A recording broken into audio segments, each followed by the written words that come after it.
একের পর এক বিস্ফোরণে কাঁপছে বাংলাদেশ।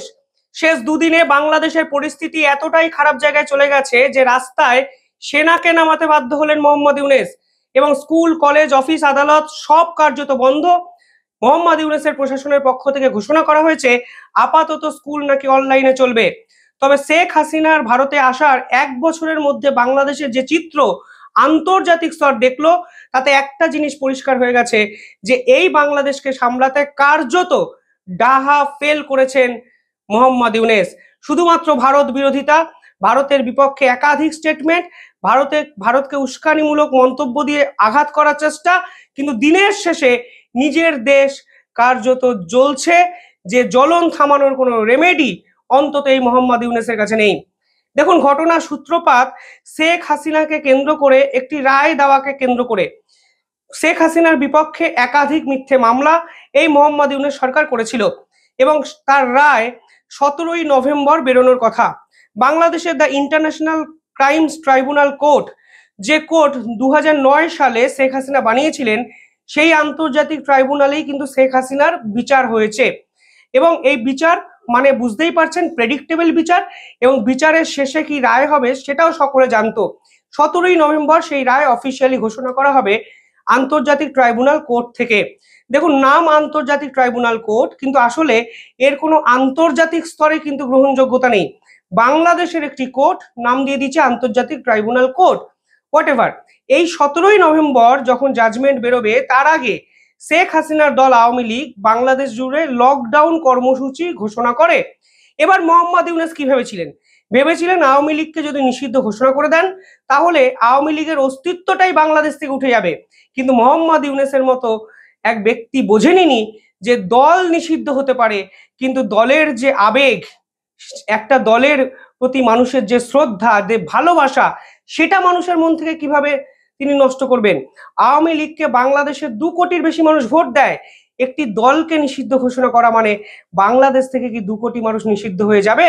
এই প্রশ্ন কিন্তু থেকে যায়। ফলে কাতারে কাতারে আওয়ামী লীগের সমর্থক রাস্তায় নামতে শুরু করেন।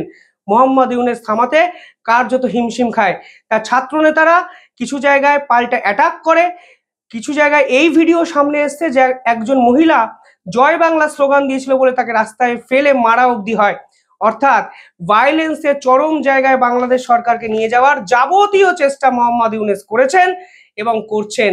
আজকের দিনে দাঁড়িয়ে বাংলাদেশের যে দৈন্য দশা আন্তর্জাতিক স্তরে ফের একবার উঠে এলো, তা কিন্তু নিঃসন্দেহে বাংলাদেশের সেনাবাহিনী, বাংলাদেশের আইন শৃঙ্খলা বাহিনী, বাংলাদেশের প্রধান উপদেষ্টা, সামগ্রিকভাবে বাংলাদেশের আজকে যে গ্রহণযোগ্যতা, সেটাকে নিয়েও কিন্তু বড়সড় প্রশ্নচিহ্ন তুলে দেয়। শেষ দুদিন ধরে বাংলাদেশের যাবতীয় যদি খবর ফলো করেন, দেখবেন বিস্ফোরণ নিয়ে কথা হচ্ছে। মানে বাংলাদেশের এমন একটা পরিস্থিতি তৈরি হয়েছে যে যেখানে সেখানে বিস্ফোরণ হতে শুরু করেছে। মোহাম্মদ ইউনূসের যেটি অফিস, প্রধান অফিস গ্রামীণ ব্যাংক, সেই গ্রামীণ ব্যাংকেও কিন্তু টার্গেট করা হয়। আসলে দেখুন, আপনি সন্ত্রাসবাদীর গাছ পুঁতেছেন বাংলাদেশে, একটি বীজ আস্তে আস্তে গাছের আকার ধারণ করেছে, আপনি রেগুলার জল দিয়েছেন, কিন্তু আপনি যেটি বোঝেননি তা হলো সেই গাছ আপনাকেই কোনোদিন ছায়া দিতে পারে। অর্থাৎ আজ বাংলাদেশ জুড়ে যে সন্ত্রাসের গাছ তিনি রোপণ করেছিলেন, সেই গাছ এখন তাকেই ফল দিচ্ছে, এবং সেই দুষ্কৃতি, সেই সন্ত্রাসবাদের আগুনে পুড়ে ছারখার হয়ে যাচ্ছে বাংলাদেশের একাধিক গুরুত্বপূর্ণ ইনফ্রাস্ট্রাকচার।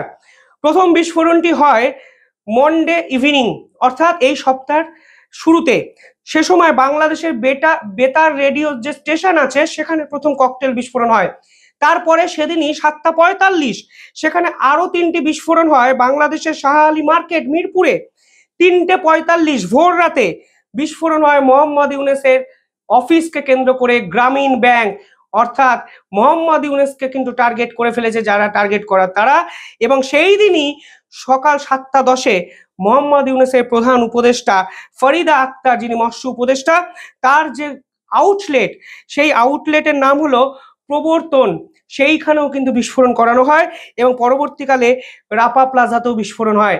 একাধিক বাসে বিস্ফোরণ, একাধিক জায়গায় হতদরিদ্র আইন শৃঙ্খলার পরিস্থিতি এটা প্রমাণ করে দিয়েছে যে এই সরকার সম্পূর্ণ ব্যর্থ। এই সরকার পতনের সামনে দাঁড়িয়ে আছে, শুধুমাত্র নির্বাচনটি বৈতরণী কাটানোর জন্য ক্ষমতা দখলের চেষ্টা মোহাম্মদ ইউনূস বিভিন্ন মাধ্যমে করার চেষ্টা করলেও আজকে দিনের শেষে বোঝা যাচ্ছে তিনি বাংলাদেশকে ডুবিয়ে রেখে দিয়েছেন। পাশাপাশি বাংলাদেশের আইন শৃঙ্খলার পাশে যদি আপনি ইকোনমিক্যাল স্ট্রাকচারের কথা দেখেন, আজকে বিবিসি আমাদের একটি তথ্য পেশ করেছে।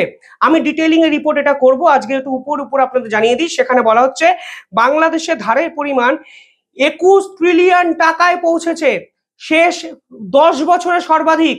অর্থাৎ ইকোনমিক্যাল রিফর্মেশন তিনি তো করতে পারেননি, উল্টে বাংলাদেশের সঞ্চিত মুদ্রা তাও কিন্তু ভয়াবহ বিপদের সামনে দাঁড়িয়ে আছে।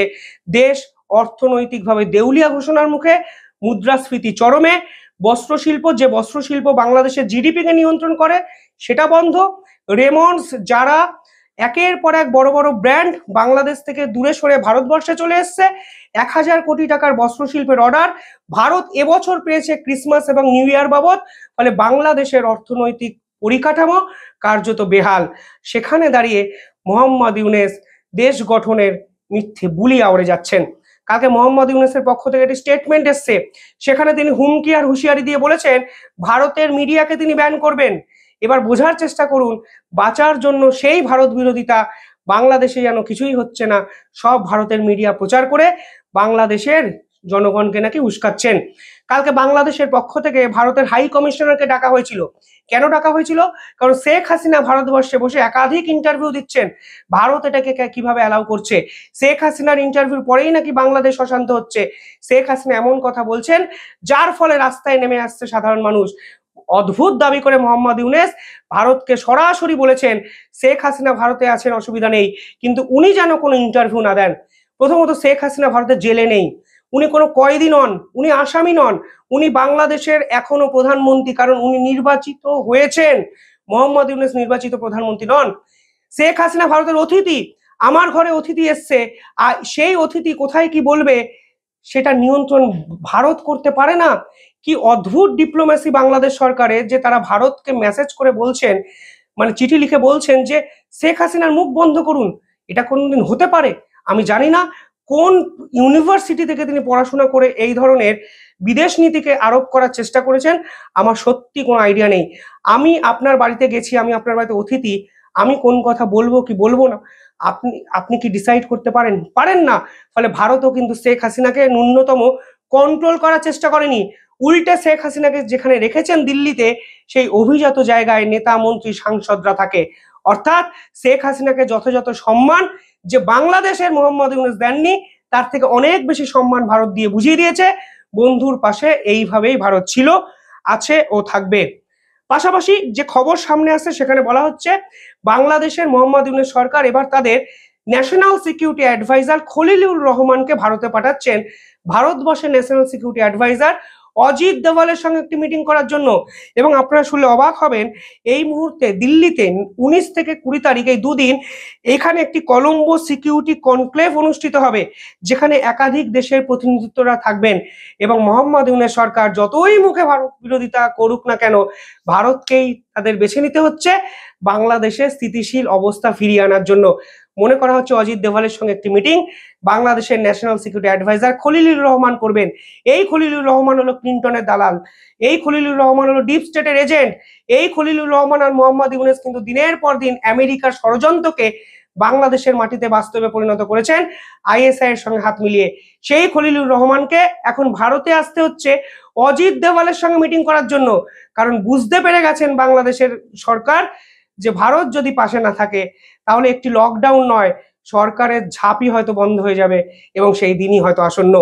যাই হোক, বাংলাদেশ চলছে, অসংখ্য আপডেট আসবে, আপডেটেড ভিডিও আমি বানাবো দ্য ইন্ডিপেন্ডেন্ট নেটওয়ার্কে। চ্যানেলটি সাবস্ক্রাইব করে রাখুন, পাশে থাকা বেল আইকনটি ক্লিক করুন, কমেন্টে জানাবেন কিভাবে দেখছেন পুরো বিষয়টি। ধন্যবাদ।